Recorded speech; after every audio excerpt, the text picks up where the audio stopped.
To indicate a large quantity. Many people, many things, many places.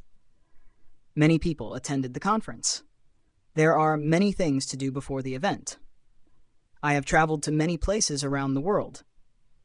To express a high frequency. Many times, many occasions, many instances. I have told you this many times before. On many occasions, she has shown her kindness. There were many instances of miscommunication. To emphasize a wide variety. Many options, many choices, many ways. We have many options for the weekend trip. There are many ways to solve this problem.